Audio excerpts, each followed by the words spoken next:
के अंदर हम थोड़ा सा डिटेल में जानेंगे कि इनको टर्म्स क्या होती हैं।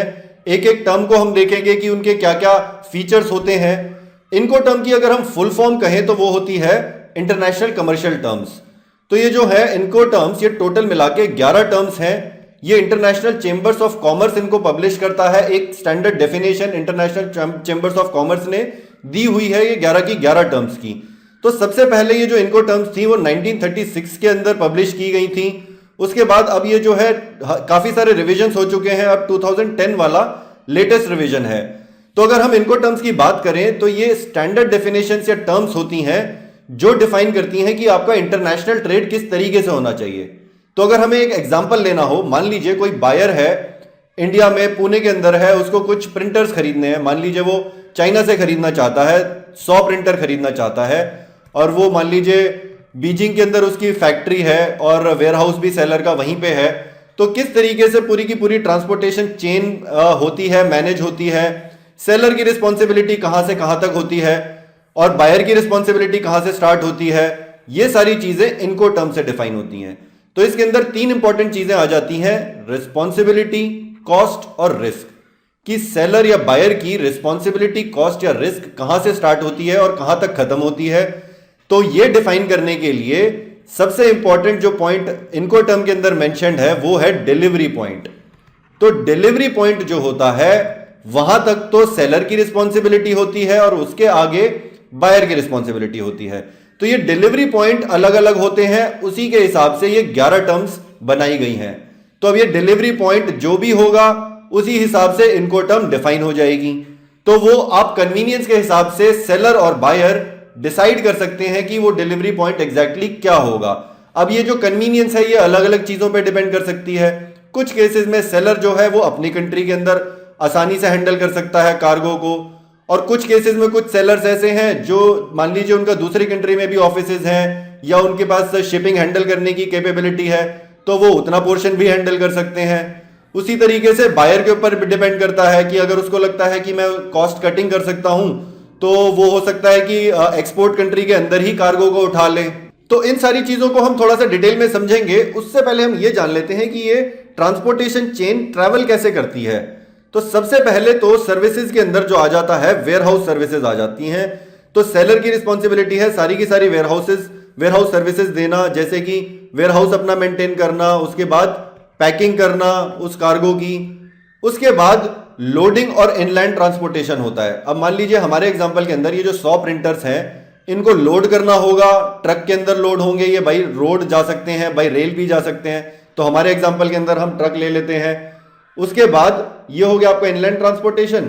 उसके बाद कस्टम्स और फ्रेट फॉरवर्डिंग आ जाता है कि सेलर या बायर में से कौन हैंडल करेगा कस्टम क्लियरेंस, एक्सपोर्ट कंट्री के अंदर कौन फ्रेट फॉरवर्डर की फीस भरेगा जो भी उसका लॉजिस्टिक्स हैंडल कर रहा है। उसके बाद टर्मिनल चार्जेस कौन पे करेगा, बायर या सेलर पे करेगा, शंघाई पोर्ट चार्जेस। फिर उसके बाद शंघाई से वो कैसे ट्रैवल करेंगे, या तो वो सी से जाएगा कार्गो या वो प्लेन से जाएगा या बाई रोड जाएगा। अब इस केस के अंदर ये हम अगर 100 प्रिंटर्स की बात करें तो ये सी से ही जाएगा मोस्ट लाइकली, क्योंकि जो बड़े कार्गोज होते हैं, थोड़े सस्ते कार्गोज होते हैं, वो सी से जाते हैं, और जो बहुत टाइम बाउंड होते हैं वो बाई एयर जाते हैं। और बीजिंग से या शंघाई से इंडिया में आना बाई रोड या बाई रेल तो पॉसिबल नहीं है। तो इस केस में ये दोनों मोड्स पॉसिबल हैं। तो लोडिंग कौन करेगा यहाँ पे पोर्ट पे। उसके बाद आपका ये जो फ्रेट है, अब ये जो कार्गो है ये ट्रैवल करेगा मुंबई तक, तो ये जो ओशन फ्रेट है या एयर फ्रेट है ये कौन पे करेगा, बायर करेगा या सेलर करेगा। उसके बाद ये कार्गो अनलोड होगा मुंबई पोर्ट पे, तो वो कौन करेगा। उसके बाद कस्टम क्लियरेंस होता है वहां पे, फिर आपका इंपोर्ट ड्यूटीज और टैक्सेस भरनी होती हैं। फिर आपका वो जो कार्गो यहां से अनलोड होके ट्रक में कौन लोड करेगा, उसको कौन ट्रांसपोर्ट करेगा, बायर करेगा या सेलर करेगा। फाइनली वो रोड ट्रांसपोर्टेशन से बायर के पास पहुंचेगा। तो ये पूरी की पूरी एक ट्रांसपोर्टेशन चेन है। इसके अंदर अलग अलग पॉइंट पे डिसाइड हो सकता है कि सेलर की रिस्पॉन्सिबिलिटी कहां तक बनती है और बायर की रिस्पॉन्सिबिलिटी कहां से स्टार्ट होती है। उसी पे ये सारी की सारी इनको टर्म्स बेस्ड है। अब हम देख लेते हैं कि कौन कौन सी ये इनको टर्म्स हैं। तो सबसे पहले आ जाती है आपकी एक्स वर्क्स, EXW का मतलब ex works, FCA free carrier, free along ship हो जाता है, फिर फ्री ऑन बोर्ड होता है, CFR, CIF, CPT, CIP, DAT, DAP और डीडीपी, ये 11 टर्म्स हैं। अब इसके अंदर मैं आपको एक चीज और बता देता हूं कि ये जो कैरेज, इसके अंदर आप 3 पोर्शन में इसको डिवाइड कर सकते हैं। सबसे पहले एक्सपोर्ट कंट्री के अंदर जो पोर्शंस होते हैं वहां तक होती हैं आपकी ये ई और एफ टर्म्स। तो ये आप देख रहे हैं ई टर्म हो गई आपकी ईएक्सडब्ल्यू और एफ टर्म्स हो गई आपकी एफसीए, एफएएस और एफओबी। तो ये आपका जहां से मेन कैरेज शुरू होता है वो वाली आपकी सी टर्म्स हो जाती हैं। तो ये जो सी टर्म्स हैं ये सारी कैरेज टर्म्स हो जाती हैं। तो ये यहां पे आप देख सकते हैं सी से कैरेज टर्म्स हो गई और फाइनली डी से आपकी डेस्टिनेशन टर्म्स हो जाती हैं। तो ये आपको याद करने के लिए काफी आसान हो जाएगा, ई, एफ, सी एंड डी। तो ई एंड एफ हो गई आपकी एक्सपोर्ट कंट्री वाली टर्म्स, सी वाली टर्म्स हो गई आपकी मेन कैरेज कौन है, ओशन, एयर, रेल, रोड जो भी है, तो वो हो गई आपकी सी टर्म्स और फाइनली डी टर्म्स हो जाती हैं आपकी डेस्टिनेशन रिलेटेड। तो इंपोर्ट कंट्री के अंदर जो टर्म्स होती हैं वो डी टर्म्स होती हैं। तो अब हम इन सारी टर्म्स को एक बार डिटेल में देख लेते हैं कि किस किस के अंदर सेलर की रिस्पॉन्सिबिलिटी क्या होती है और बायर की रिस्पॉन्सिबिलिटी क्या होती है। एक चीज और मैं बता देता हूं उससे पहले, ये जो मैंने येलो कलर से मार्क करी है एफएएस, एफओबी, सीएफआर और सीआईएफ, ये खाली ओशियन फ्रेट के लिए एप्लीकेबल होती हैं। जो पानी से ट्रैवल होता है जो भी कार्गो, वो सारी की सारी टर्म्स जो है वो ये 4 हैं, एफएएस, एफओबी, सीएफआर और सीआईएफ। और बाकी ये जो आप ऑरेंज कलर से देख रहे हैं ये किसी भी मोड में एप्लीकेबल है, ये चाहे ओशियन हो, एयर हो, रेल हो या रोड हो। तो अब हम 1 बाय 1 देख लेते हैं कि हर टर्म के अंदर किसकी क्या रिस्पॉन्सिबिलिटी है, सेलर और बायर की। तो सबसे पहले बात आती है एक्स वर्क्स की। एक्स वर्क्स के अंदर क्या होता है कि सेलर जो रिस्पॉन्सिबल होता है वो खाली कार्गो को यहां पे अपने वेयरहाउस में प्रोवाइड कराता है। तो यहां पे वो पैकिंग करेगा और उसको प्रोवाइड करा देगा। उसके बाद जो भी रिस्पॉन्सिबिलिटी है यहां से लेके सिर्फ ये वाली रिस्पॉन्सिबिलिटी सेलर की है, वेयरहाउस में वो अपना प्रोवाइड करा देगा। उसके बाद की सारी रिस्पॉन्सिबिलिटी यहां से लेके यहां तक बायर की हो जाती है। तो बायर क्या करेगा, उस कार्गो को लोड करेगा ट्रक के अंदर। तो ये वाली loading cost, transportation cost terminal तक, फिर custom, freight forwarding, loading charges, आपका पोर्ट पे पोर्ट हैंडलिंग चार्जेस, फिर आपका ओशियन फ्रेट, इंश्योरेंस, उसके बाद अनलोडिंग चार्जेस, फिर इंपोर्ट कंट्री के अंदर कस्टम्स और ड्यूटीज जो है वो भी बायर पे करेगा, ट्रांसपोर्ट टू डेस्टिनेशन, ये सारा का सारा बायर की रिस्पॉन्सिबिलिटी हो जाएगी। तो सेलर को अपने प्रेमाइसिस पे खाली देना है, एक्स वर्क्स का मतलब ये होता है। उसके बाद आपकी टर्म आ जाती है एफसीए। एफसीए का मतलब होता है free carrier at so and so place. तो यहां पे ये प्लेस डिफाइन करना बहुत जरूरी हो जाता है कि किस प्लेस पे वो एफसीए होगा। तो अब ये एफसीए के अंदर 2 केस बन जाते हैं। एक तो ये होता है कि वो सेलर के प्रेमाइसिस पे ही डिलीवर करेगा। अगर वो सेलर के प्रेमाइसिस पे डिलीवर करता है तो उस केस के अंदर लोडिंग चार्जेस सेलर के हो जाते हैं। तो यहां तक सेलर करता है और इसके आगे सारा का सारा ये वाला पोर्शन बायर का हो जाता है। तो अगर हमें यहां पे डिफाइन करनी हो तो वेयरहाउस सर्विसेज सेलर की हो गई, लोडिंग एट ओरिजिन ये सेलर करेगा। इसके आगे से जो रोड ट्रांसपोर्टेशन है वो बायर को ही प्रोवाइड कराना होगा, रिस्पॉन्सिबिलिटी भी बायर की होगी, कॉस्ट भी और रिस्क भी। ठीक है जी। तो अब एफसीए के अंदर एक और केस होता है, कई बार अगर आपने ये प्लेस जो है ये डिफाइन कर दी कि मान लीजिए टर्मिनल डिफाइन कर दी या फ्रेट फॉरवर्डर का वेयरहाउस डिफाइन कर दिया, तो उस केस के अंदर जो सेलर है वो आपको उस वेयरहाउस तक ट्रांसपोर्टेशन भी देगा। तो ये जो सेलर है ये रोड ट्रांसपोर्ट आपको या तो इस वेयरहाउस तक देगा या ये शंघाई पोर्ट तक भी दे सकता है। ये डिपेंड करता है कि आपने प्लेस क्या डिफाइन करी है।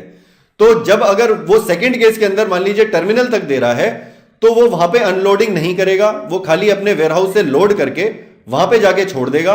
वहां पे जो अनलोडिंग करनी होगी वो बायर की रिस्पॉन्सिबिलिटी होगी और उसके आगे से फिर बायर ही सारा रिस्पॉन्सिबल होगा। तो ये हो गई एफसीए की बात। अब आगे चलते हैं, अब हम एफएएस की बात कर लेते हैं। तो जैसा हमने पहले कहा था एफएएस जो है वो खाली सी या वाटरवेज के लिए एप्लीकेबल होती है और इस केस के अंदर पोर्ट डिफाइन किया जाता है। और ये जो फ्री अलोंग शिप होता है ये एक्सपोर्ट वाला पोर्ट होता है। तो अगर हम इसमें एग्जांपल लें, अब मैंने यहां पे एग्जांपल थोड़ा सा चेंज कर दिया है।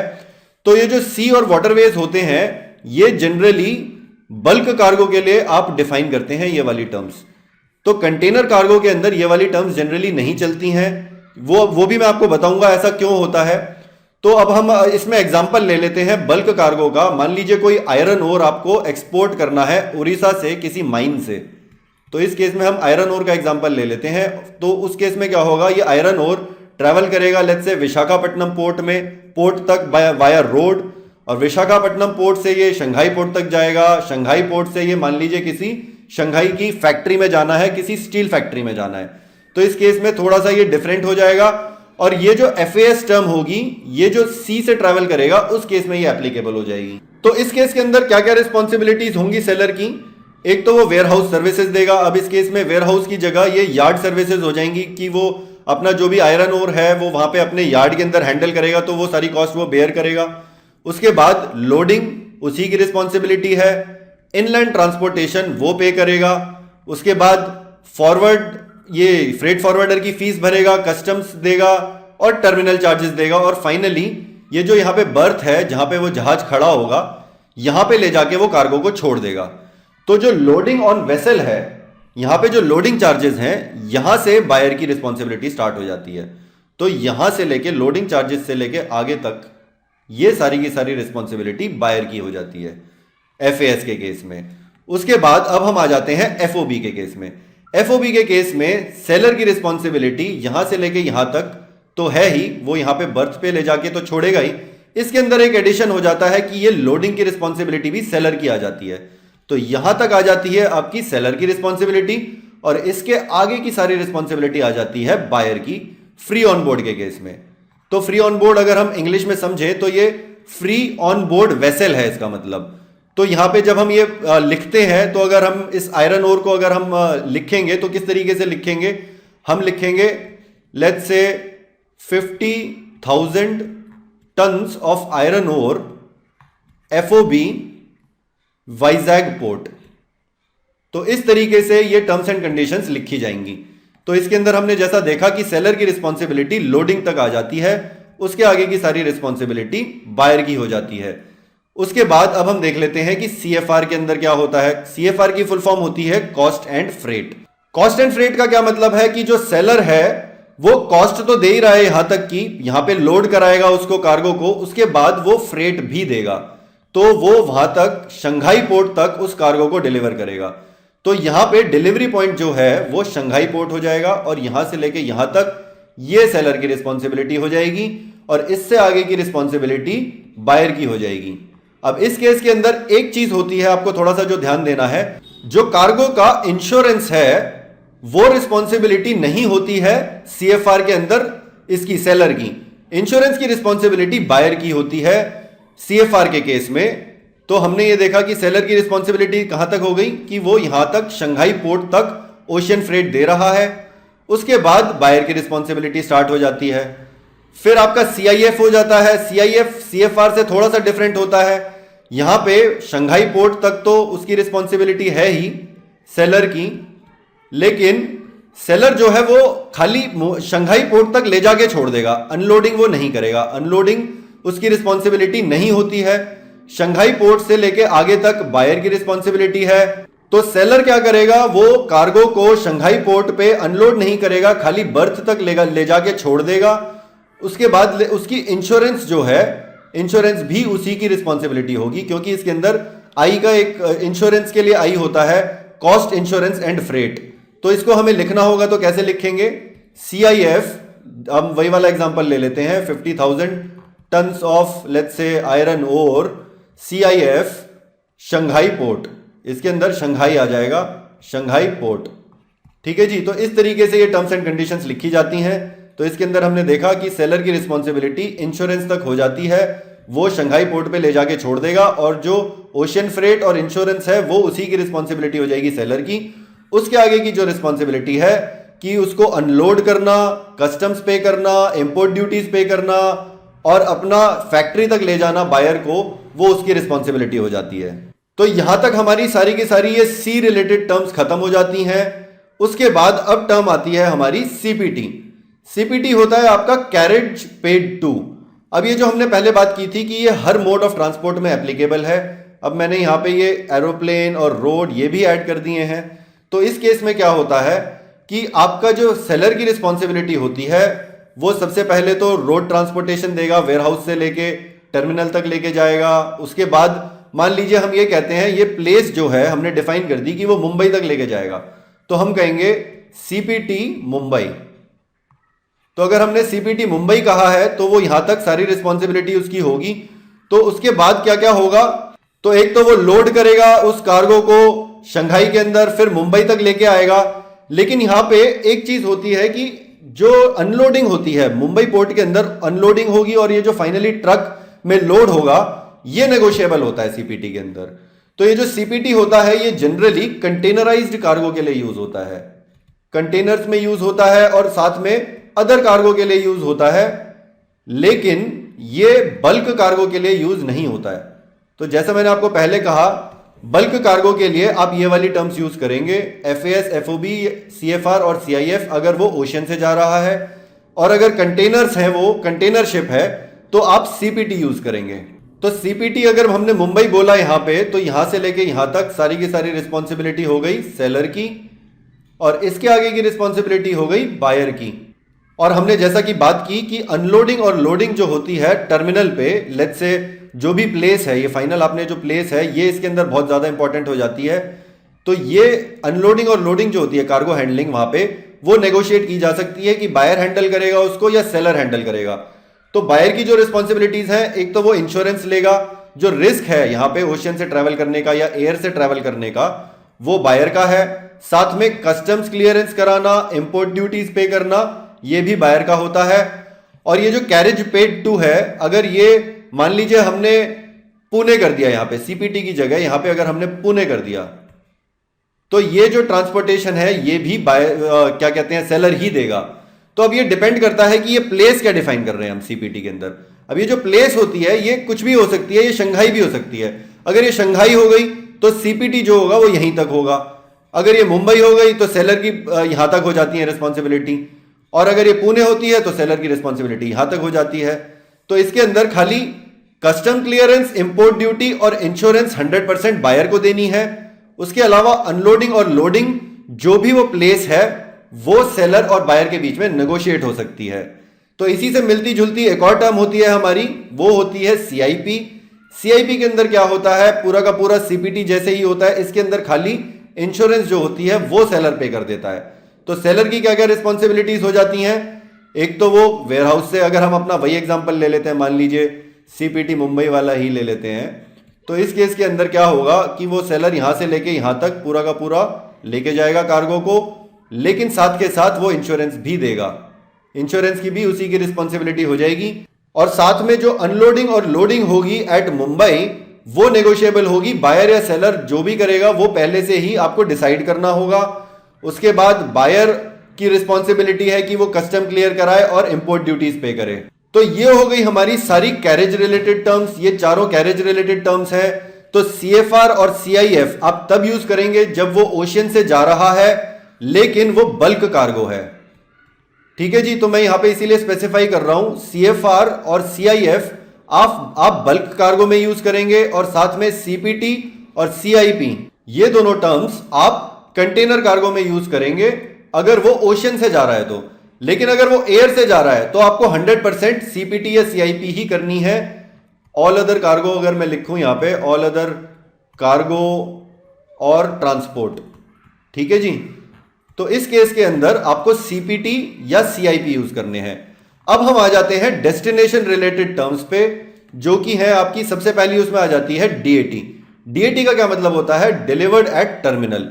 अब ये जो टर्मिनल होता है ये आपका कोई भी चीज हो सकती है, ये या तो पोर्ट हो सकता है, मान लीजिए आपने लिखा डीएटी मुंबई पोर्ट, तो उस केस में क्या होगा कि मुंबई पोर्ट पे लाके सेलर छोड़ देगा उसको, और यहां तक सेलर की रिस्पॉन्सिबिलिटी हो जाती है।